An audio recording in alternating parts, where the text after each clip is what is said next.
For most human beings, between 24 and 30 is the time when you really shape your life.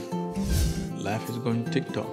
In some way, you have to make yourself more exciting than the video game.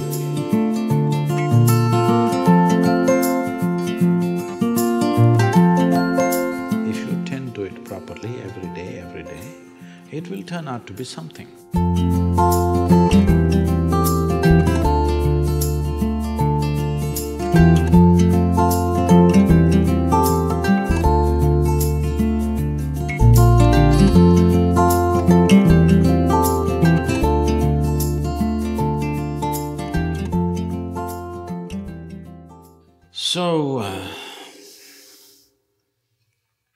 Your problem is not unique, it's a generational problem. I don't know to what extent these numbers are right, but I don't think they're very far from truth. Some survey says, young men aged between 24 and 30 spend a minimum of 5.5 hours on the video games in United States of America. Maybe they're little off this way or that way, but I don't think they're too far away. See, in a young person's life, for most human beings, between 24 and 30 is the time when you really shape your life. Isn't it so? Hello? That's the time.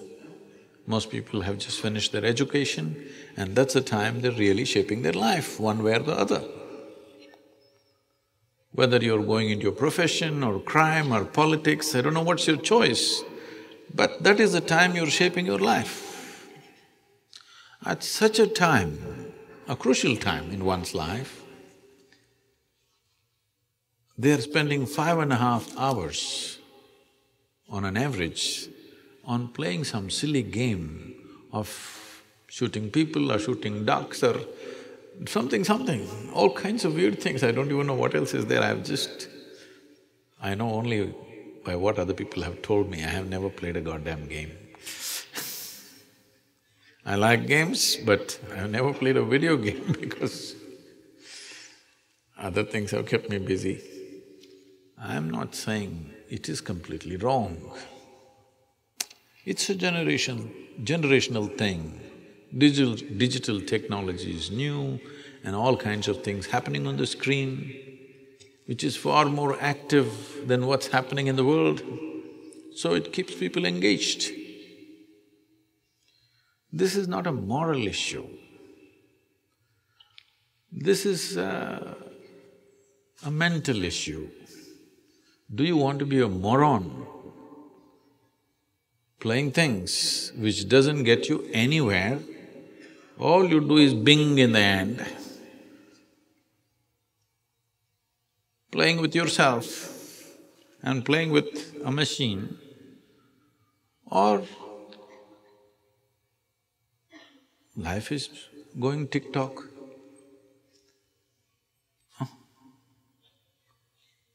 Life is going tick-tock. 24 to 30 years of age is the time when you have to decide which way you're going to fall in this life, isn't it, in many ways? For me, at 25, significant things happened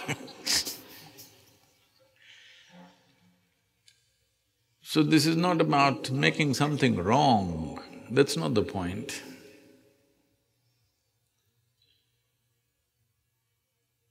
Well, maybe one day when there is a video game World Cup, if you become the champion of the champions, then maybe people will appreciate that also. But I must tell you this, I know a family, they had 2 sons.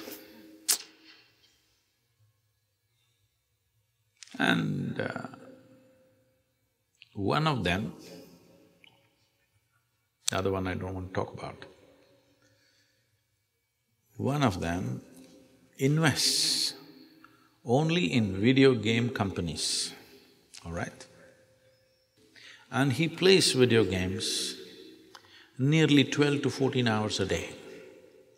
And a physiotherapist comes and works his joints every day, because otherwise he does only this. I stay in their home for 3 days. In these 3 days, not once did any of those young boys step out of the room. So, this is a phenomena in the world right now. Because the technology is new, we are overly excited about it. First thing is, at the age of 3, you made him play this, so he doesn't know any other game. Game means on the video, that's the only game he knows. You can't blame the boy for this. Now if you want to correct, if you throw the S box out, we don't know what'll happen to you.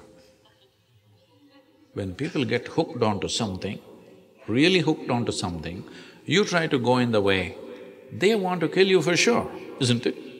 And already he's practiced plenty on the video games. He's practiced plenty. So don't try throwing the S box out. See if you can get him interested. Put him in a trekking program or a mountain climbing program, something where it demands physical and mental attention. I don't think he will go and play tennis. No. But if you put in a program like this, initially he suffers, he wants to run away, usually they don't let them go. Once you're on top of the mountain, at least you have to come back. There is no this to come back, you have to walk down. It may change his perspective, or he may resign himself completely to video games because this demands so much pain and stuff, you know. Climbing a mountain is not it's a joy, but it's not… it's a lot of pain too. It's a great joy, but it's a lot of pain. Every time, every year when I do this Kailash trek in Nepal and Himalayas, in Tibet when we trek, I always think, enough, I've done enough of these things. Because going through the treacherous terrain, most incredible terrain, your eyes think so, your mind thinks so, but your legs, they don't agree. Your legs and sometimes your lungs, both of them don't agree that this is an incredible place. So, for all you know, if you put him through that, he may never again come out of a video game, or he may. Because he knows so much shooting, maybe he should join the army. Yeah, possibly.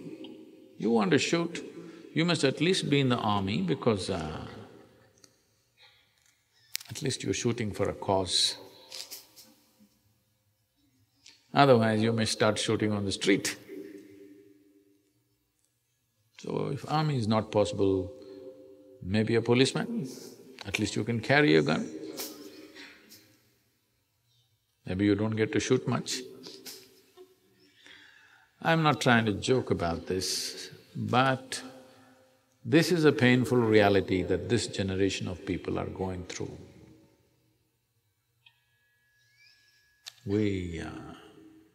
If we have children like that at home, there's nothing to blame them for.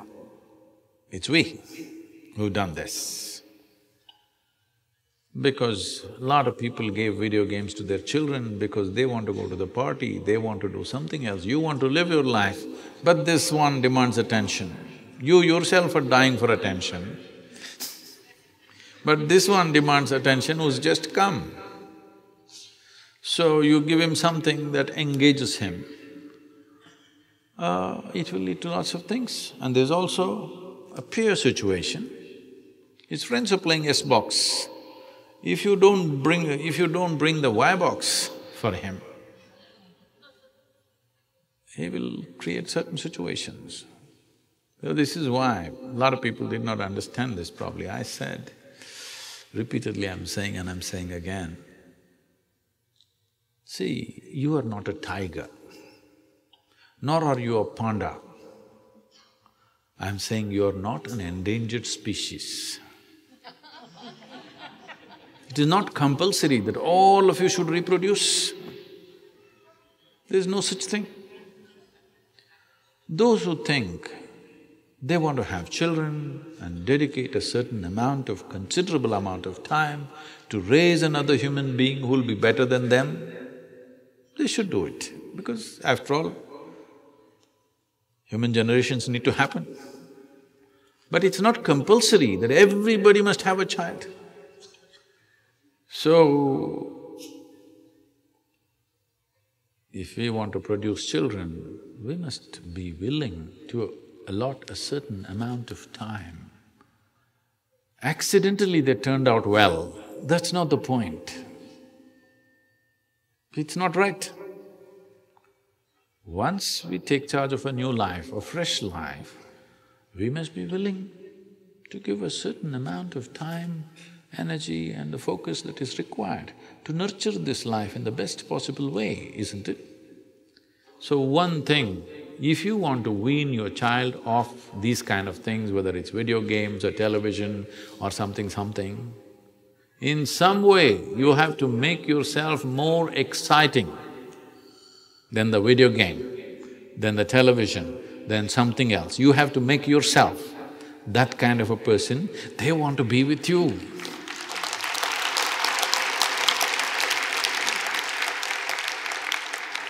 So, you can't… a child is not a machine. You can't switch it one way tomorrow morning, so video games to enjoying the rainbow. It's not going to work like that. It's a constant cultivation. Constant cultivation every day, every day, every day. It may work. There's no guarantee it will work. Hello? Those of you who raise children, you know, it may work. There is no such thing as it will work. There's no such thing. If you pay enough attention, it will yield good results. Otherwise, we don't know, because you're not the only one paying attention to them.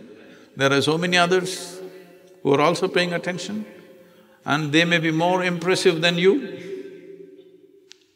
Yes, somebody on the street corner may be far more impressive than you and they may influence them much more than you. Yes. So, oh Sadhguru, I just asked you about the video games. Now you tell me I made the mistake of bearing a child. I'm not saying that. All I'm saying is, this is the consequence of handling a living being, including yourself. If you tend to it properly every day, it will turn out to be something. If you think once in 12 years you can attend to it, then it's only by accident. When something turns out well or bad, by accident, you will remain in extreme anxiety even if it turns out well, because it's by accident. You must understand it's not about fixing your child's life, it's about fixing this life. If this is fixed, this will create the right ambience where the child grows up. It is substantially proved that in the making of life, for most human beings, over 80% of their life is determined by what they're exposed to rather than the genetics. So, you have the 20% already in your hands, genetics. Another 80% is there Of course, children go to school, of course they play on the street, but you must keep your percentage over 50% at least, isn't it? Because you have the advantage of 20% genetics, and till they're 12, 15, at least you have some control over their life. So your share of influence must be at least 60–70%, isn't it so? But if that has to happen, you have to do something about yourself that they cannot help looking up to you, not in fear. If they look up to you in fear, aversion will come. Once they find their feet, they will teach you another lesson. Not in fear, but they look up to you because they think you're fantastic. So you have to do some circus to prove that you're fantastic.